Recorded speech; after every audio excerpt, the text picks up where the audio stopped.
kita akan masuk pemikiran Petrus yang berikutnya, yaitu surat 2 Petrus. Oke. Penulisnya, tradisi gereja sudah jelas dengan kekanonan dari 2 Petrus.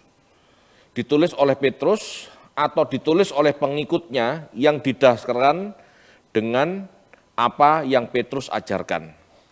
Ya, jadi jelas ini pengajaran Petrus. Meskipun surat ini sempat diragukan karena baru dikenal abad kedua, tetapi gereja memutuskan di abad keempat dalam konsili bahwa surat ini kanon. Kemungkinan ditulis tahun 63 sampai 67 selama waktu hukuman Petrus di penjara Roma. Ya, jadi surat ini surat dari penjara. Tema utamanya ilmu pengetahuan yang sejati melawan ilmu pengetahuan yang palsu. Ya. Perhatikan ini. Ilmu pengetahuan yang sejati melawan ilmu pengetahuan yang palsu.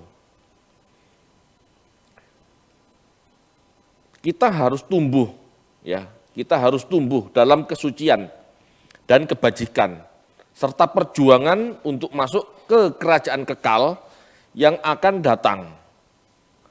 Ini isi tema utama dari surat 2 Petrus. Ya, jadi pengetahuan yang palsu melawan pengetahuan yang benar, yang sejati. Pengetahuan yang sejati pasti mengajarkan untuk tumbuh dalam kesucian, kebajikan, serta perjuangan untuk masuk kerajaan kekal. Jadi tidak ada ide di dalam benak para rasul, atau lebih tepat dikatakan tidak ada pemahaman para rasul yang mengatakan bahwa sudah percaya Yesus santai, tidak ada. Harus bertumbuh dalam kesucian, harus berjuang. Ya. Bertumbuh atau berjuang itu bukan hal mudah. Jadi titik utamanya adalah progresivitas keselamatan. Keselamatan bukan titik, begitu percaya langsung selamat, tidak. Tetapi keselamatan adalah progresivitas, pertumbuhan, perjuangan, gitu ya. Surat 2 Petrus ini semacam wasiat rohani sebagai tulisan terakhir Rasul Petrus untuk mendorong jemaat untuk tidak terpengaruh ajaran sesat yang diduga adalah gnostis. Jadi gnostis merajalela ya, abad-abad akhir abad pertama, abad kedua itu merajalela. Latar belakangnya, dari 27 kitab perjanjian baru, kekanonan 2 Petrus banyak dipertanyakan. Ya, jadi latar belakangnya seperti itu. Tetapi surat 2 Petrus dipakai ya, di banyak jemaat, meskipun tidak semua jemaat. Rupanya surat Petrus ini adalah surat pastoral yang kedua ditulis dari penjara di Roma. Orang yang dituju mengenal penulisnya. Ya, jadi yang dituju mengenal penulisnya. Kalau yang kemarin kan disebar, ya, disebar ke wilayah-wilayah. Ini penulisnya tahu. Kita baca yuk 2 Petrus 1 ayat 16.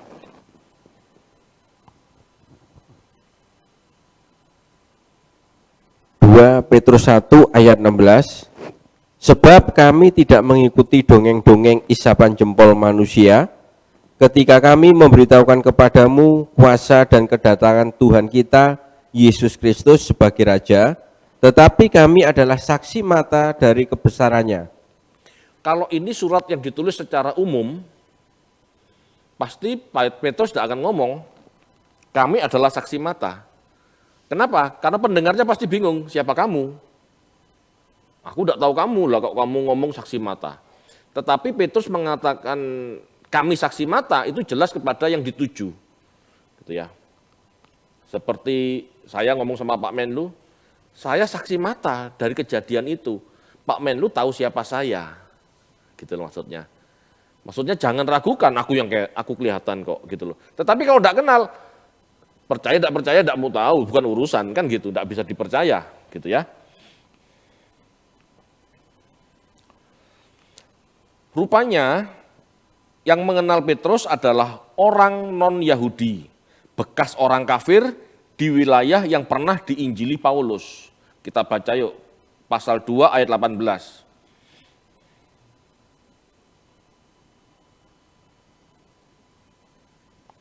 2 Petrus 2 ayat 18, sebab mereka mengucapkan kata-kata yang congkak dan hampa dan mempergunakan hawa nafsu cabul untuk memikat orang-orang yang baru saja melepaskan diri dari mereka yang hidup dalam kesesatan. Ya. Lalu ayat 20 sampai 22. 2 Petrus 2 ayat 20 sampai 22. Sebab jika mereka oleh pengenalan mereka akan Tuhan dan Juru Selamat kita Yesus Kristus telah melepaskan diri dari kecemaran dunia tetapi terlibat lagi di dalamnya, maka akhirnya keadaan mereka lebih buruk daripada yang semula. Karena itu bagi mereka adalah lebih baik jika mereka tidak pernah mengenal jalan kebenaran daripada mengenalnya, tetapi kemudian berbalik dari perintah kudus yang disampaikan kepada mereka. Bagi mereka cocok apa yang dikatakan peribahasa yang benar ini, anjing kembali lagi ke muntahnya, dan babi yang mandi kembali lagi ke kubangannya. Oke, lalu pasal 3 ayat 15 dan 16. 2 Petrus 3 ayat 15 dan 16. Anggaplah kesabaran Tuhan kita sebagai kesempatan bagimu untuk beroleh selamat. Seperti juga Paulus, saudara kita yang kekasih, telah menulis kepadamu menurut hikmat yang dikaruniakan kepadanya. Hal itu dibuatnya dalam semua suratnya. Apabila ia berbicara tentang perkara-perkara ini, dalam surat-suratnya itu ada hal-hal yang sukar difahami, sehingga orang-orang yang tidak memahaminya dan yang tidak teguh imannya memutarbalikkannya menjadi kebinasaan mereka sendiri, sama seperti yang juga mereka buat dengan tulisan-tulisan yang lain. Oke, ya. Jadi dari pembacaan tadi kita tahu bahwa surat ini ditujukan kepada seseorang non-Yahudi, bekas kafir, bekas kafir, pernah hidup dalam dosa maksudnya begitu, lalu mengenal keselamatan, mengenal Injil, ya dikatakan di ayat 10, dikatakan di ayat 21. Karena itu bagi mereka adalah lebih baik jika mereka tidak pernah mengenal jalan kebenaran. Nah, berarti surat ini ditujukan kepada orang yang pernah apa? Pernah mengenal kebenaran. Dari mana? Dari Paulus. Makanya tadi dikatakan di pasal 3 sebagai surat-surat yang ditulis Paulus kan. Jadi tujuan surat ini adalah jemaat yang dulu pernah dilayani Paulus, mengenal kebenaran, tetapi mereka jatuh dalam dosa dan hidup dalam dosa. Ya, sehingga Petrus harus menjelaskan ya, bahwa hidup dalam kebenaran itu adalah pertumbuhan. Bukan sekali percaya, sekali selamat, tetap selamat, dan bebas hidup dalam dosa. Tidak seperti itu. Ya, dikatakan tadi kan, hal itu dibuatnya dalam semua surat apabila ia berbicara tentang perkara-perkara ini. Dalam surat-suratnya itu ada hal-hal yang sukar difahami. Jadi banyak orang salah faham dengan surat-suratnya Paulus. Gitu loh. Ya seperti sebagian orang Kristen percaya sekali selamat tetap selamat. Nah, kalimat itu kan kebanyakan dari surat-suratnya Paulus. Yang terkesal kamu sudah diselamatkan. Titik, kan gitu toh. Surat Roma, gitu ya. Kamu sudah diselamatkan, bukan karena perbuatan, berarti bukan berbuat. Loh, enggak seperti itu, ini loh maksudnya. Sukar dipahami. Ya, dikatakan dalam surat-suratnya itu ada hal-hal yang sukar dipahami, sehingga banyak orang tidak memahaminya dan tidak teguh imannya. Kalau baca firman Tuhan, cuman baca satu teolog, satu rasul, ya jadinya seperti ini. Gitu loh. Ini kan surat Petrus jelaskan, banyak yang salah paham dengan surat Roma. Banyak yang salah paham dengan surat-surat Paulus.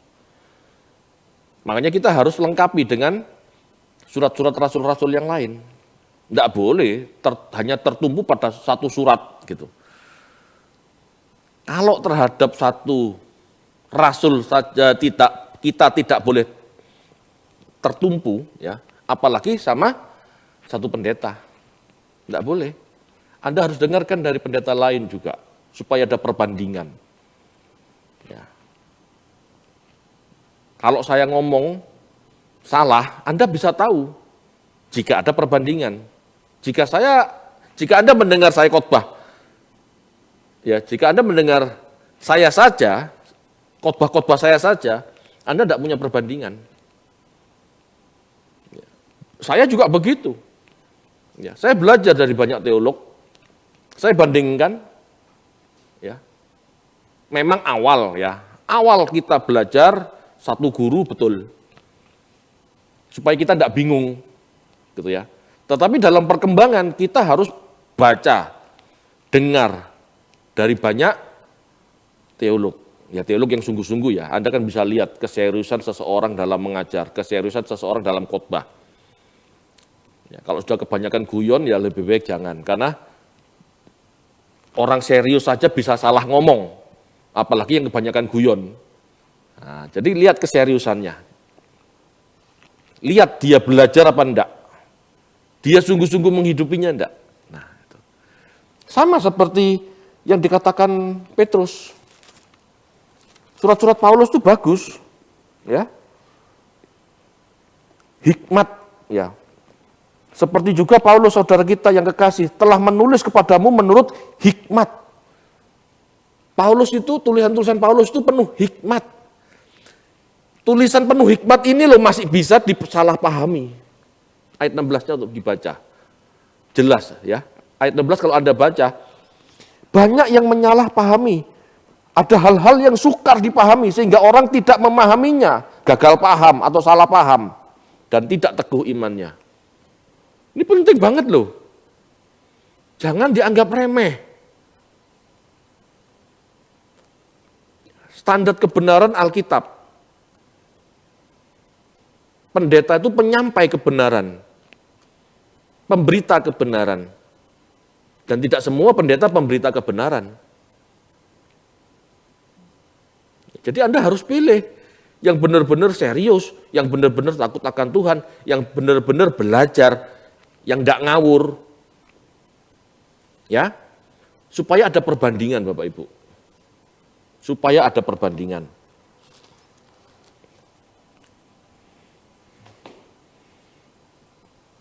Gereja saat itu telah disusupi guru-guru palsu dengan suara-suara gnostik.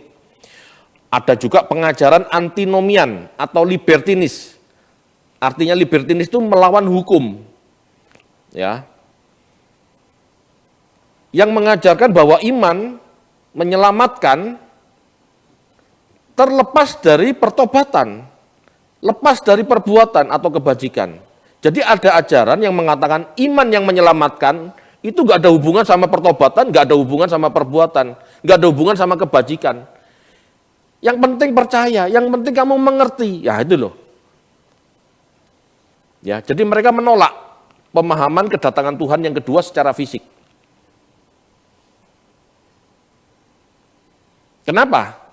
Ya karena sampai zaman itu tidak datang-datang.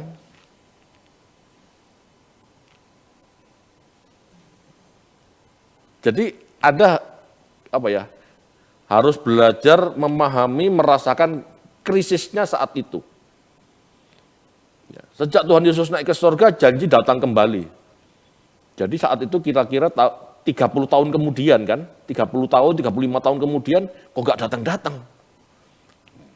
Jadi dianggap bohong atau dianggap tidak benar. Nah, dari situlah muncul pengecek-pengecek iman Kristen. Kita baca yuk pasal 3 ayat 3. 2 Petrus 3 ayat 3, yang terutama harus kamu ketahui ialah bahwa pada hari-hari zaman akhir akan tampil pengecek-pengecek dengan ejek-ejekannya, yaitu orang-orang yang hidup menurut hawa nafsunya. Ya, mereka mengejek ya mengejek janji Tuhan datang itu tidak datang-datang. Bayangkan itu. Sekarang sudah tahun 2023. Ya. Makanya nggak heran juga kalau banyak pendeta tidak pernah mengajarkan kedatangan Tuhan. Jarang kan? Pendeta ngomong kedatangan Tuhan. Sejak masa Paulus tahun 50-an, ya, sampai akhir abad pertama, masa Yohanes, banyak terjadi penyesat-penyesat dan perpecahan gereja, perpecahan jemaat, karena masalah teologis ini. Gitu ya. Jadi keseluruhan gereja terancam, terutama yang baru, gereja baru saat itu, yang baru muncul, gitu ya, itu terancam. Kenapa? Nggak kokoh, tidak punya pengajaran. Kalau gereja-gereja lama, misalnya ini akhir abad pertama gitu ya. Orang yang sempat hidup di masa Tuhan Yesus masih bisa ngajar. Karena ada penerusnya. Tapi gereja-gereja baru di mana tidak terdapat orang-orang yang dulu pernah mendengar ajaran Tuhan Yesus, goyang, gampang goyang. Ya. Kena ajaran gnostis, kena ajaran antinomian, mereka goyang. Oh, apa perlu hidup sekudus itu? Apa perlu hidup suci? Manusia kan tidak bisa benar, manusia kan tidak bisa suci. Ya gitu loh prinsipnya mereka. Sama seperti sekarang. Banyak yang meragukan perjuangan hidup kudus itu sesuatu yang mungkin gitu ya. Bagi mereka dibenarkan saja sudah cukup, tanpa harus menjadi benar-benar benar. Nah, kondisi zaman dulu itu sama, sudah ada sejak saat itu. Ya, pemikiran-pemikiran itu banyak ya. Dan beberapa gereja sudah jatuh. Gitu ya. Nah, itu latar belakang surat 2 Petrus. Jadi kita tahu kondisinya. Ya, kondisinya rawan. Gitu ya. Kalau sekarang ya, dulu kan masih satu gereja.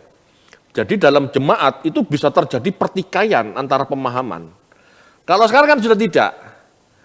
Oh, gereja yang mau berjuang, masuknya ke GSKI. Gitu. Yang tidak mau berjuang, masuk ke gereja A, ke gereja B. Masuk yang merasa sudah selamat, masuk ke gereja C. Kita selebrasi, kita hore-hore karena sudah selamat, kan sudah terkelompok. Tapi di zaman itu, jemaat itu bingung. Ya, diambang perpecahan. Satu gereja diambang perpecahan. Kenapa? Beda pemahaman. Gitu. Kita masuk ke isi sekarang ya. Isi dari surat 2 Petrus. Yang bagian pertama salam, bagian yang kedua, ya, judul utamanya saya kasih, pengetahuan sejati mengilahikan kodrat kita. Kenapa? Karena memang fokusnya di pasal 1, ayat 3 sampai 11, gitu ya, itu fokusnya. Dalam 2 Petrus 1, ayat 5 sampai 7, terdapat langkah-langkah untuk mengenakan kodrat ilahi, di mana kita menambahkan segala hal yang baik dan mulia untuk kita kenakan dalam hidup sebagai manusia. Injil jelas bukan hanya tentang janji, tetapi ada perintah untuk menjadi to be seperti Kristus, ya, dan bukan hanya sekedar melakukan pekerjaannya. Di dalam Injil ada perintah untuk menjadi seperti Kristus, to be. Bukan sekedar melakukan atau sekedar to do. bukan sekedar melakukan pekerjaannya. Yang penting aku pelayanan. Yang penting aku main musik. Yang penting aku khotbah. Enggak, ya. Tidak seperti itu Bapak Ibu. Kita harus menjadi seperti Kristus. Berarti bukan sekedar melayani, tetapi memiliki sikap hati yang benar, yang sama seperti Kristus. Motivasinya benar dan tujuannya juga benar. Gitu ya. Iman adalah langkah pertama untuk memulai mengenakan anugerah. Iman yang benar adalah iman yang bertindak.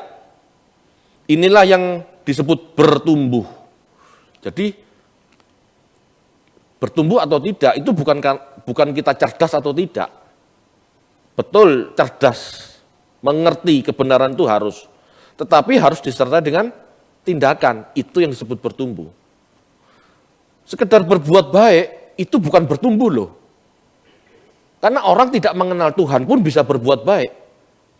Orang-orang yang memiliki filosofi humanisme, aku tidak percaya Tuhan, tapi aku percaya kemanusiaan. Itu jauh lebih baik kadang-kadang dilihat dari orang Kristen. Itu bukan pertumbuhan loh. Yang disebut pertumbuhan itu di dalam konteks kekristenan, dia mengerti dan melakukan. Itu namanya pertumbuhan. Ya.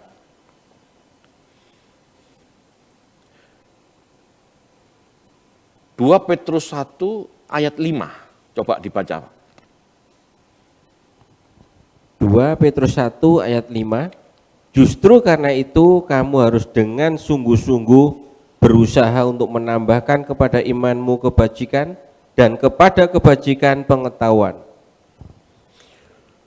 Menambahkan, berusaha sungguh-sungguh, menambahkan, itu kata-kata udah berusaha sungguh-sungguh menambahkan. Ya. Pada ayat 5 ini, kata menambahkan dalam bahasa Yunaninya epiko regesate. Ya, epiko regesate. Artinya menambahkan, tambahkanlah. Ya. Bentuknya verb imperatif aorist. Ini berarti, kata kerja kan, verb, menunjuk pada sebuah perintah untuk kita agar berusaha dengan aktif. Ya, imperatif itu kalimat perintah Bapak Ibu. Tambahkanlah, itu bukan anjuran ya. Itu kalimat perintah. Halo, jangan santai. Kenapa yang kita tambahkan duit saja dalam kantong kita? Tapi kita tidak pernah menambahkan apa yang baik dalam kehidupan kita. Ini perintah Tuhan loh, tambahkanlah. Menunjuk pada sebuah perintah untuk kita agar berusaha dengan aktif dari dalam diri kita. Bukan pasif menunggu digerakkan.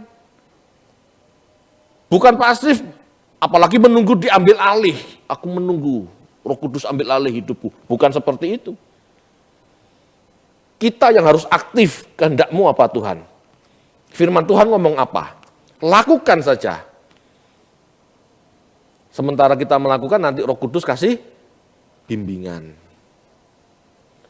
Harus aktif. Setiap orang harus melangkah maju dan naik pada tahapan yang lebih baik, sehingga layak disebut pertumbuhan rohani. Disebut pertumbuhan rohani Bapak Ibu jika sebuah tanaman dari kecil di pot, besar dikit dipindah ke halaman, besar dikit tambah besar tambah besar. Betul Pak Tony? Itu namanya pertumbuhan. Ya, memang Tuhan yang tahu karena pertumbuhan ini satu masalah batin. Ya. Kalau tindakan kadang-kadang orang masih bisa salah paham. Ya. Tetapi yang pasti Petrus menulis ya. Petrus menulis tahapan-tahapan itu. Oke. Yang pertama iman.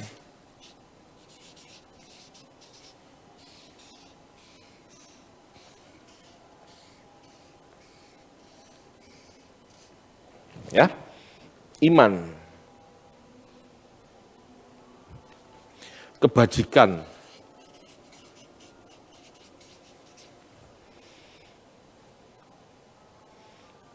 pengetahuan,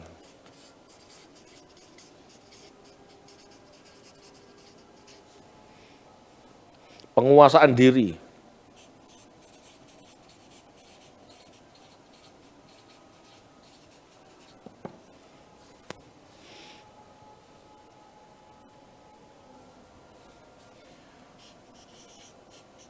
ketekunan,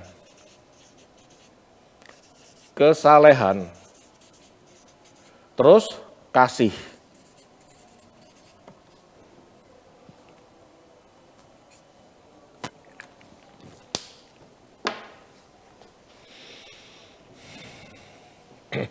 Kenapa yang pertama tidak pengetahuan?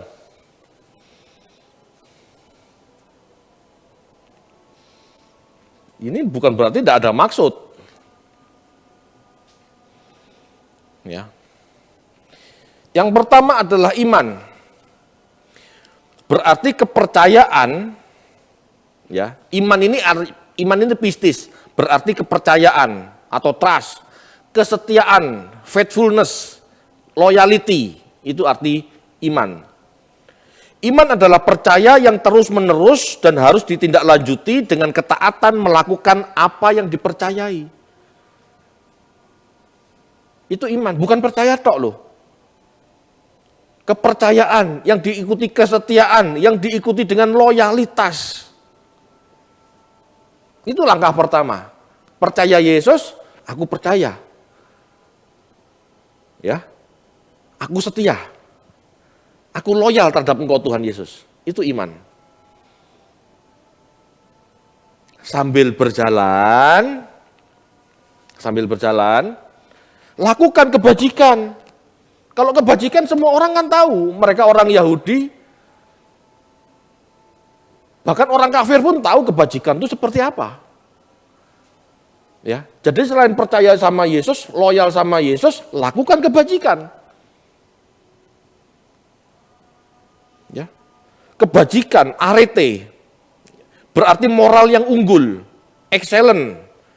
Ya, arete, kebajikan, tindakan yang baik dan agung.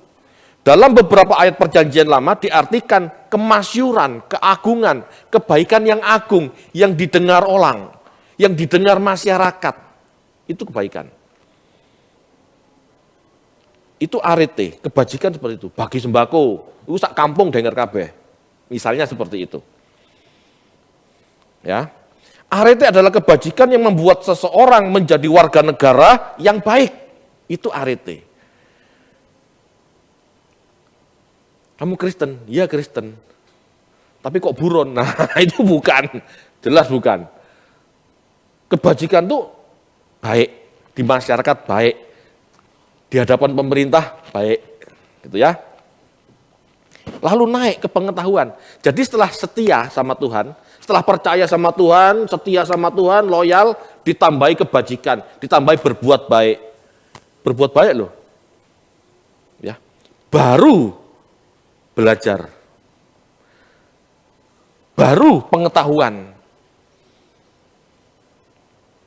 Berbuat baik tidak butuh pengetahuan.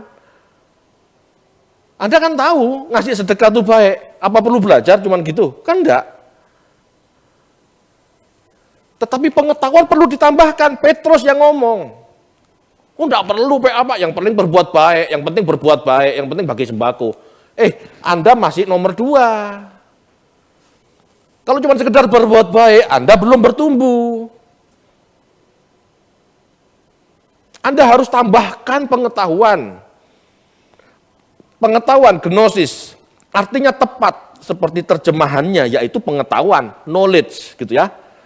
Pengetahuan yang dimaksud Petrus adalah kearifan iman, wawasan yang jernih, yang diperlukan untuk melakukan yang baik dan tepat atau benar. Bukan baik tok, baik dan tepat, gitu ya. Baik dan benar.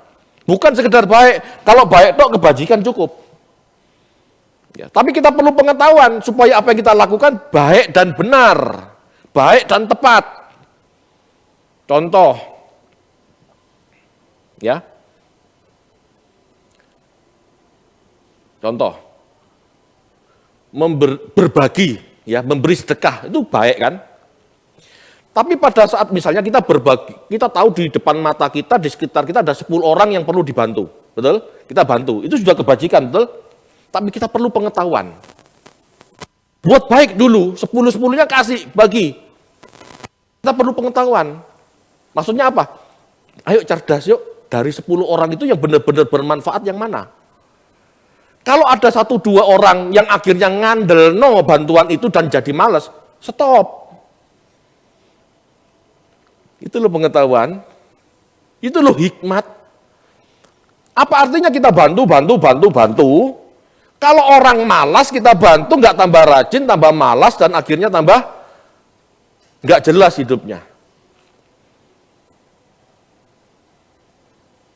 Banyak orang sekarang seperti itu, yang penting berbuat baik, yang penting bantu.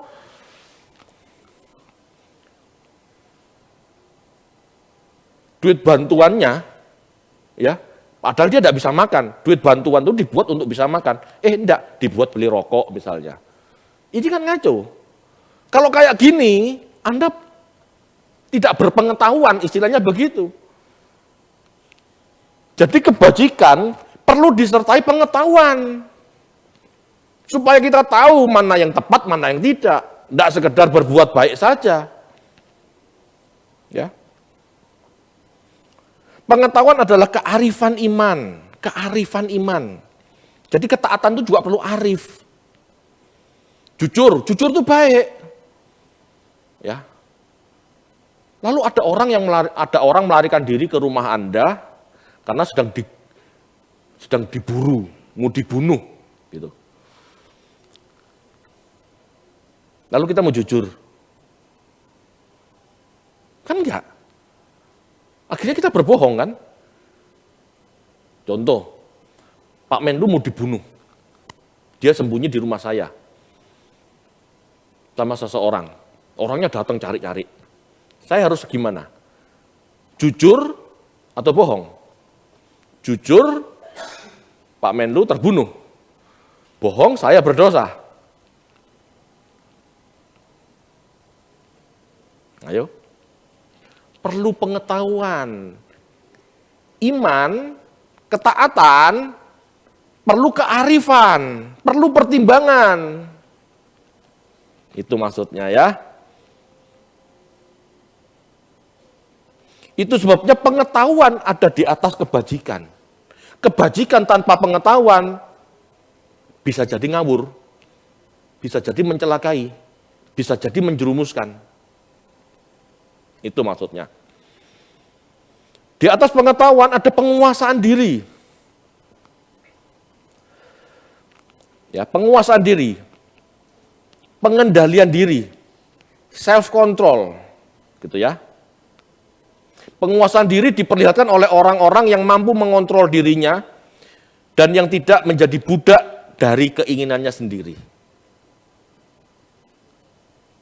Termasuk berbuat baik. Kan ada memang orang-orang filantropi, memang dari sononya baik, itu kan juga perlu dikontrol, ya, itu perlu dikontrol kebaikan, bukan hanya kejahatan. Selama ini kan kita berpikir kontrol dirimu, misalnya kudu ngamuk, tidak ngamuk, ya kudu marah, tidak marah. Oke, itu betul. Tetapi mengontrol diri dari sifat baik yang tidak berpengetahuan itu juga perlu. Aku kepingin memberi loh, aku ingin memberi loh. Masalahnya, keinginanmu memberi disertai pengetahuan enggak? Disertai kearifan enggak? Kalau kamu sekedar ingin memberi tanpa punya pengetahuan dan tidak punya kontrol, gitu ya, akhirnya kita salah. Orang-orang filantropi, memang ada orang pelit, tetapi ada orang filantropi. Tidak memberi, tidak enak. Ada. Ini kan harus dikuasai, ini kan juga harus menguasai diri, gitu loh. Untuk tidak bergaya jadi sinterklas, atau lebih parah lagi, bergaya jadi Tuhan. Enggak semua bisa dilakukan seenak kita, enggak bisa. Gitu ya. Ini menggambarkan seseorang yang mampu mengendalikan ego pribadi dan hawa nafsu dunia, termasuk mengontrol kebaikan yang tidak tepat. Contohnya, memberi atau berbagi itu baik, tetapi memberi kepada orang yang malas itu menjerumuskan. Ya. Lebih baik berkata tidak kepada orang malas. Pak, minta duitnya, Pak, saya butuh uang untuk ini. Tapi kita tahu, uang itu selalu digunakan untuk hal yang tidak tepat. Maaf, nggak ada duitnya. Maaf, lain kali. Tidak apa-apa. Karena kita tahu orang ini malas. Kebanyakan alasan.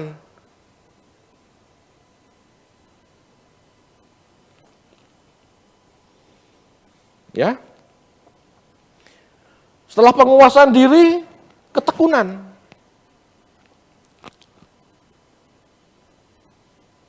Hupomone, ketekunan artinya daya tahan. Tekun itu daya tahan, endurance. Ya, ketekunan. Ketekunan menuntut daya tahan yang kuat. Dibutuhkan latihan teratur.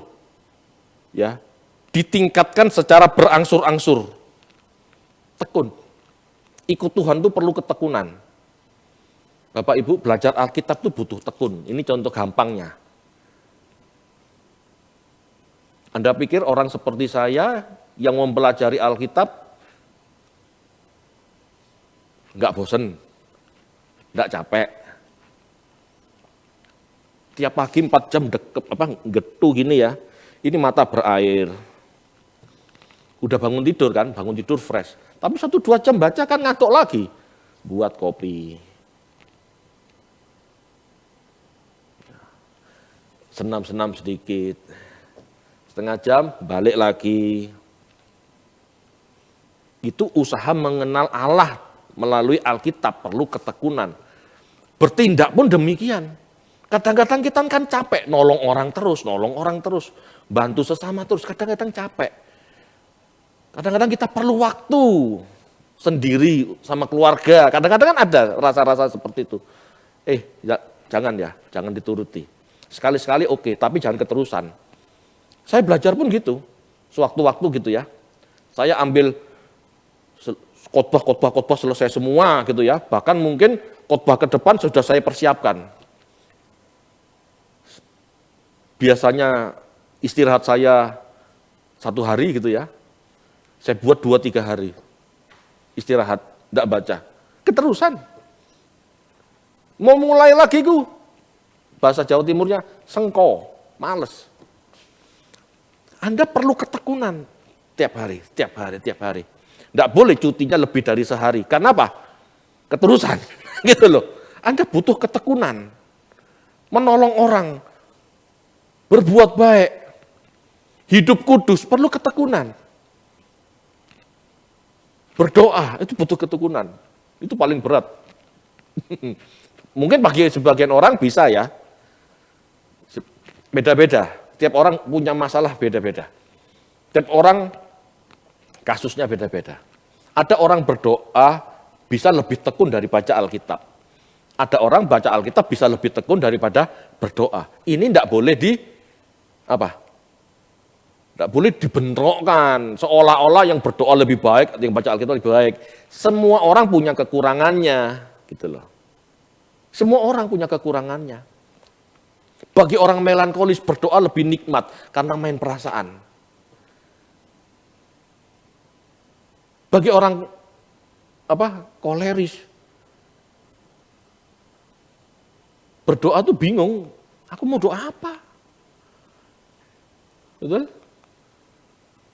Makanya di dalam tradisi Yahudi, membaca kitab suci itu juga disebut berdoa. Dia membaca dan merenungkan firman Tuhan yang dia serap dari kitab suci. Itu berdoa. Jadi jangan dipikir orang baca kitab suci itu tidak berdoa. Lupa kan tidak nyanyi-nyanyi, tidak lili. Itu kan tradisi Pantekosta. Apakah orang Yahudi seperti itu doanya? Kan tidak. Apakah orang Kristen denominasi lain seperti itu doanya? Kan tidak. Jadi jangan disamaratakan. Seolah-olah kalau nggak duduk diam, terlalala trilili, tidak main musik, tidak segala macam, tidak menyembah, itu bukan berdoa. Jangan seperti itu. Model berdoa, cara berdoa, tradisi doa, itu macam-macam. Jangan menghakimi sesamamu gara-gara mereka tidak berdoa seperti kita berdoa. Tidak boleh. Nah, butuh pengetahuan. Kalau tidak punya pengetahuan, gampang menghakimi. Kamu tidak berdoa. Tidak seperti itu, Bapak Ibu. Ya. Setelah ketekunan, meningkat lagi, tambahkan kesalehan. Wah, ini lebih berat lagi. Kenapa? Karena kata ini istilahnya majemuk. Dari baik dan takut akan Tuhan. Saleh, itu cuma satu kata, tapi isinya bisa macam-macam. Gitu ya. Tergantung perintah Tuhannya. Kesalehan, eusebia. Ya. Ini artinya baik dan takut akan Allah. Dalam arti, dalam makna yang lebih dalam, hidup menurut kemauan Allah. Wah. Kalau belajar firman sudah pateng gitu ya, sudah sungguh-sungguh, berdoanya juga sudah sungguh-sungguh, dia pasti mengerti kehendak Allah dalam hidupnya. Coram Deo, hidup dalam coram Deo, hidup mempermasalahkan segala sesuatunya di hadapan Allah, itu kesalehan. Ya. Kebajikan ini belum tentu saleh loh. Kebajikan ini belum tentu saleh karena semua orang bisa. Tetapi kesalehan itu urusannya dia sama Tuhan. Dan jangan hakimi atau nilai orang lain, dan jangan hakimi atau nilai kesalehan orang lain menurut pandangan kita. Belum tentu sama. Menurut kita mungkin dia tidak saleh, tapi menurut Tuhan bisa saleh. Saya pernah share suatu cerita pewayangan atau cerita kuno ya di grup. Ada dua orang pertapa. Yang satu pertapa berasketis dengan rajin berdoa dan puasa gitu ya. Dan semedi. Ya, si kurus namanya, anggap aja gitu. Dan memang kurus. Yang satu, ya, pertapa juga tinggal di hutan, tapi dia habisi masa pertapanya dengan makan. Makan di dalam hutan. Gitu ya.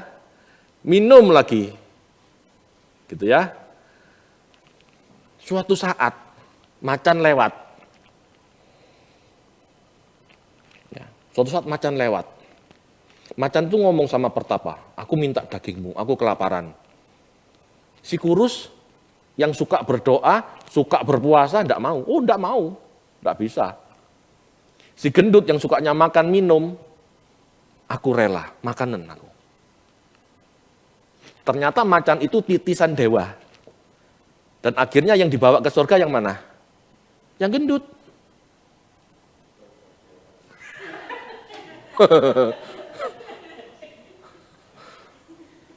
Bapak Ibu, kita jangan gini, maksud saya gini, kita nggak usah sok jadi hakim seolah-olah orang yang nggak berdoa, nggak puasa itu jahat.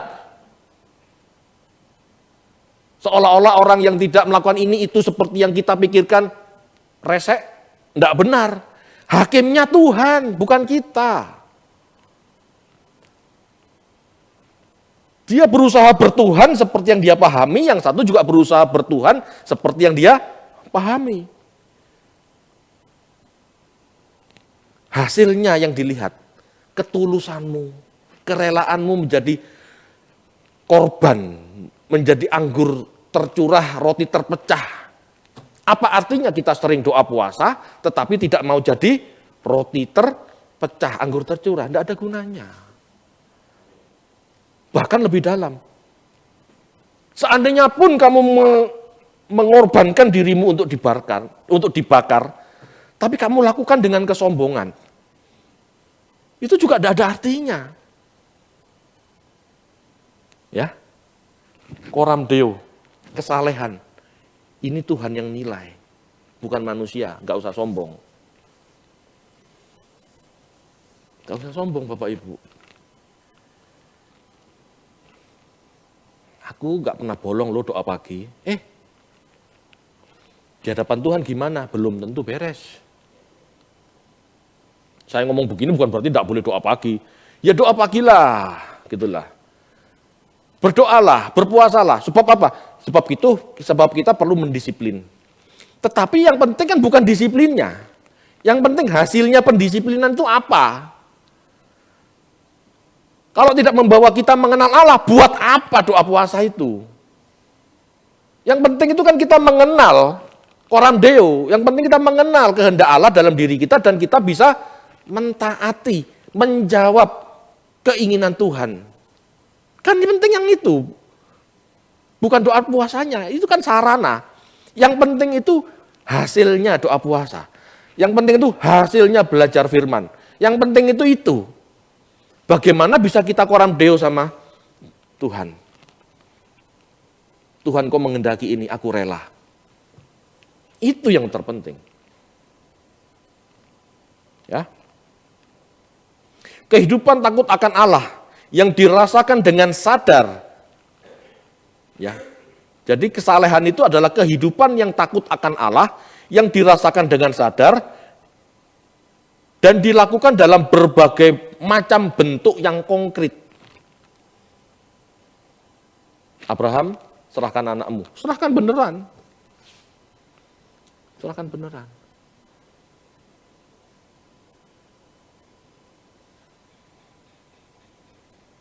Paham maksudnya Bapak Ibu? Hei kamu, serahkan uangmu, persembahkan, bagikan ke orang miskin. Lakukan. Meskipun kita pinter teologi, rajin berdoa, rajin berpuasa. Tetanggamu membutuhkan, ayo bagikan. Enggak, mau. Kebanyakan alasan juga. Enggak ada gunanya. Itu bukan kesalehan, itu agamawi. Kesalehan itu bukan agamawi loh. Bersedekah, berdoa ke bait Allah, itu hidup keberagamaan. Baik-baik, tapi nggak ada artinya tanpa kesalehan. Kesalehan bukan keberagamaan. Kesalehan itu lebih dalam manfaat, lebih dalam. Keberagamaan itu kan cuma sarana, mendisiplin kita. Hasilnya dari keberagaman, kamu semakin saleh enggak? Kalau enggak semakin saleh, percuma keberagamaanmu. Itu maksudnya. Kalau Anda mengerti firman Tuhan kayak gini, Anda enggak gampang menghakimi orang kok. Setelah kesalehan, kasih.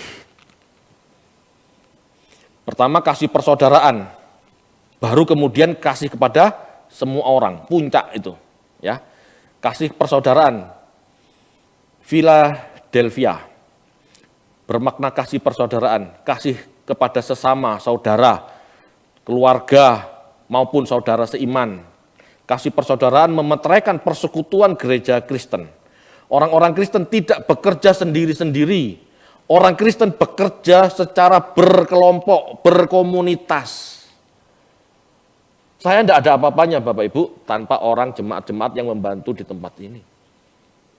Ya, kita sama-sama melayani. Gitu ya. Kalau di dalam komunitas saja tidak bisa saling mengasihi, ya omong kosong. Omong kosong untuk mengasihi orang yang di luar sana, omong kosong. Mulailah dari saudara sendiri dulu. Ya. Kedelapan, kasih kepada semua orang atau agape. Kasih yang bermakna luas. Kasih kepada semua orang, baik kenal maupun tidak. Kasih tanpa memandang rupa. Seperti Allah mengasihi semua orang.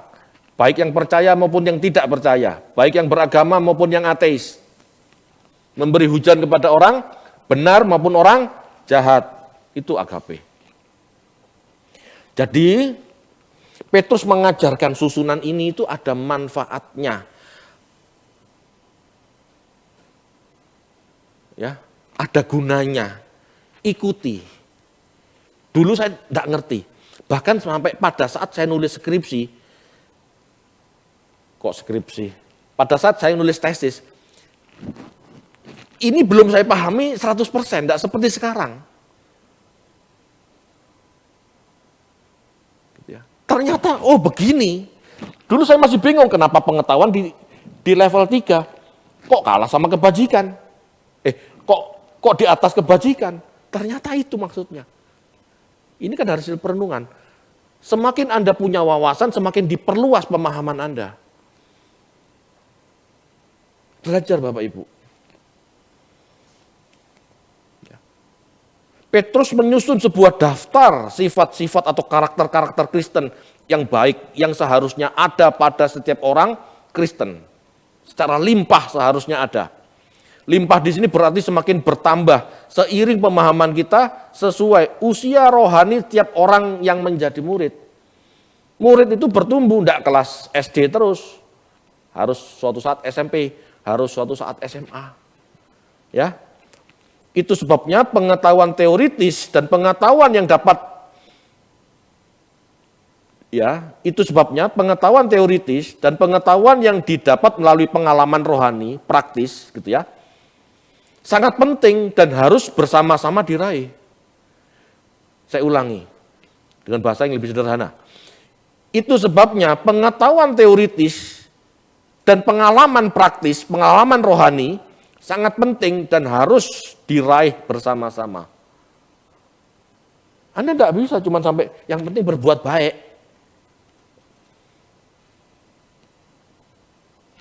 Capek kalau sudah ngomong karena orang yang penting berbuat baik. Berbuat baikmu bisa menjerumuskan orang dan itu berarti meleset kan? Kalau kamu tidak disertai pengetahuan. Juga sebaliknya. Ya, penguasaan diri, ketekunan, kesalehan itu harus meningkat terus.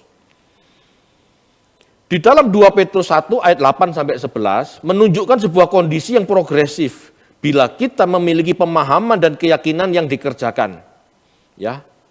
Jadi ayat 8 sampai 11 itu menunjukkan kondisi progresif. Kita baca ulang aja supaya tidak lupa. Silakan Pak. 2 Petrus 1 ayat 8 sampai 11. Sebab apabila semuanya itu ada padamu dengan berlimpah-limpah, kamu akan dibuatnya menjadi giat dan berhasil dalam pengenalanmu akan Yesus Kristus Tuhan kita. Tetapi barang siapa tidak memiliki semuanya itu, ia menjadi buta dan picik, karena ia lupa bahwa dosa-dosanya yang dahulu telah dihapuskan. Karena itu saudara-saudaraku, berusahalah sungguh-sungguh supaya panggilan dan pilihanmu makin teguh. Sebab jikalau kamu melakukannya, kamu tidak akan pernah tersandung. Dengan demikian, kepada kamu akan dikaruniakan hak penuh untuk memasuki kerajaan kekal, yaitu kerajaan Tuhan dan Juru Selamat kita, Yesus Kristus. Perhatikan ayat 8. Sebab apabila semuanya itu ada padamu dengan limpah ya, kamu akan dibuatnya dan menjadi giat dan berhasil dalam pengenalanmu. Kalau semua ini ada pada kita, baru kita tuh disebut berhasil mengenal Allah. Kalau belum punya ini semua, jangan ngomong udah Kristen, belum. Masih calon Kristen, berusaha memahami Kristus. Kalau kita memahami ini semua, memiliki ini semua dengan limpah, kita disebut berhasil dalam pengenalan akan Tuhan. Jadi kita bisa dikatakan, kamu tidak mengenal Tuhan karena kamu tidak punya ketekunan, bisa. Kamu tidak mengenal Tuhan karena kamu tidak punya kesalehan, bisa. Kamu tidak mengenal Tuhan karena kamu tidak punya pengetahuan, bisa. Bapak Ibu, iman itu dasar. Harus ditambah-tambahkan, itu baru bertumbuh. Ya. Inilah kondisi yang disebut berkodrat ilahi itu ini. Punya semua ini disebut kodrat ilahi. Tidak punya ini dengan limpah, tidak bisa disebut berkodrat ilahi. Apalagi kalau cuma percaya tok, yang penting ke gereja, yang penting bersedekah, itu masih iman dalam tahap Iman dalam tahap agamawi. Bukan iman yang bertumbuh.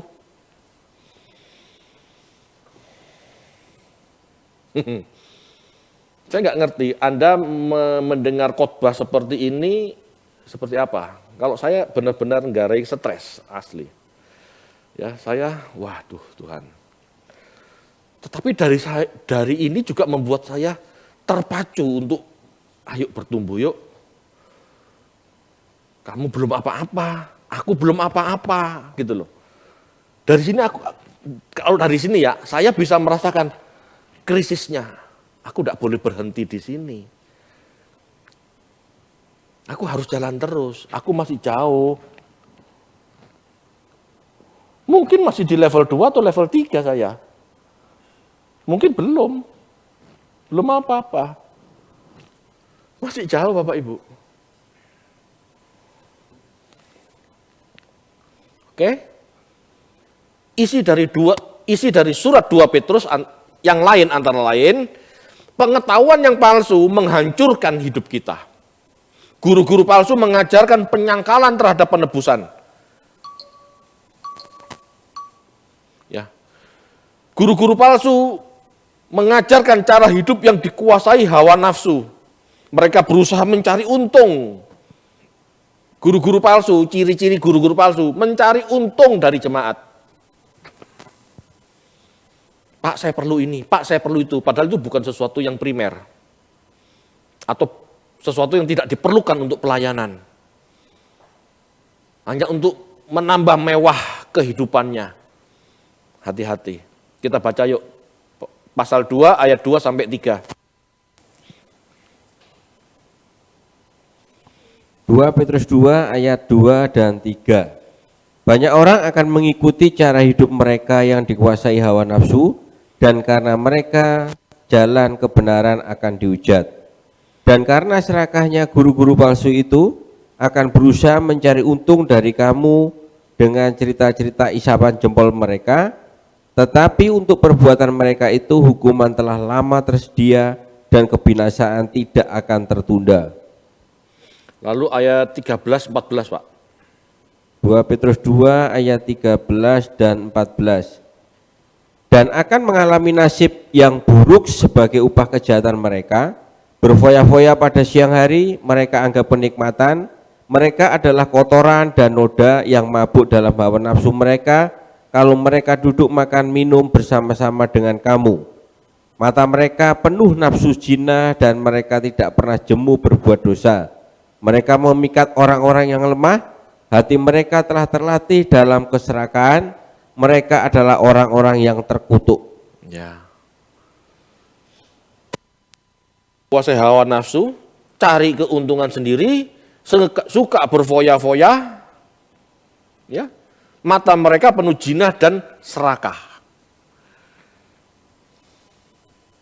Perhatikan. Banyak enggak di gereja kayak gini? Saya enggak ngomong di luar, kalau di luar saya enggak heran. Di gereja banyak. Banyak. Perhatikan itu. Namun Allah bersabar, tidak segera datang untuk menghakimi, sebab Allah ingin semua manusia bertobat. Jadi parousia enggak datang-datang, ya, enggak muncul-muncul, Tuhan enggak datang-datang. Bukan karena lalai, bukan karena delay, gitu ya. Tetapi karena bersabar menantikan banyak orang bertobat. Itu maksudnya. Tetapi jika tidak bertobat, Allah tetap pada keadilannya. Sudah menyediakan penghukuman bagi mereka. Ya. Pasal 3 ayat 7 kita baca. 2 Petrus 3 ayat 7. Tetapi oleh firman itu juga langit dan bumi yang sekarang terpelihara dari api dan disimpan untuk hari penghakiman dan kebinasaan orang-orang fasik. Jelas ya? Orang fasik, orang Kristen tapi yang jahat, kelihatannya makmur-makmur. Kelihatannya tambah diberkati. Orang-orang yang sungguh-sungguh, yang teruji dalam proses, kelihatannya tidak enak, kelihatannya dikutuk. Bersabar. penghakiman akan datang, pasti datang. Cepat atau lambat pasti datang. Ya. Prinsipnya kan Tuhan ingin semua orang selamat. Jadi kita juga tidak boleh buru-buru Tuhan datanglah. Kenapa? Ya masih banyak saudara kita yang fasik, yang jahat. Mereka perlu waktu lebih lama lagi untuk bertobat. Disitulah kita harus bersabar. Gitu ya. Ini maksud surat Paulus. Surat Petrus. Ini maksud surat Petrus yang kedua. Ya. Isi yang ketiga dari surat 2 Petrus adalah kedatangan kedua. Ya, itu sepintas sudah dibahas di isi yang kedua tadi ya. Saya pikir sudah cukup ya, surat 2 Petrus itu intinya, itu kalau dikembangkan banyak.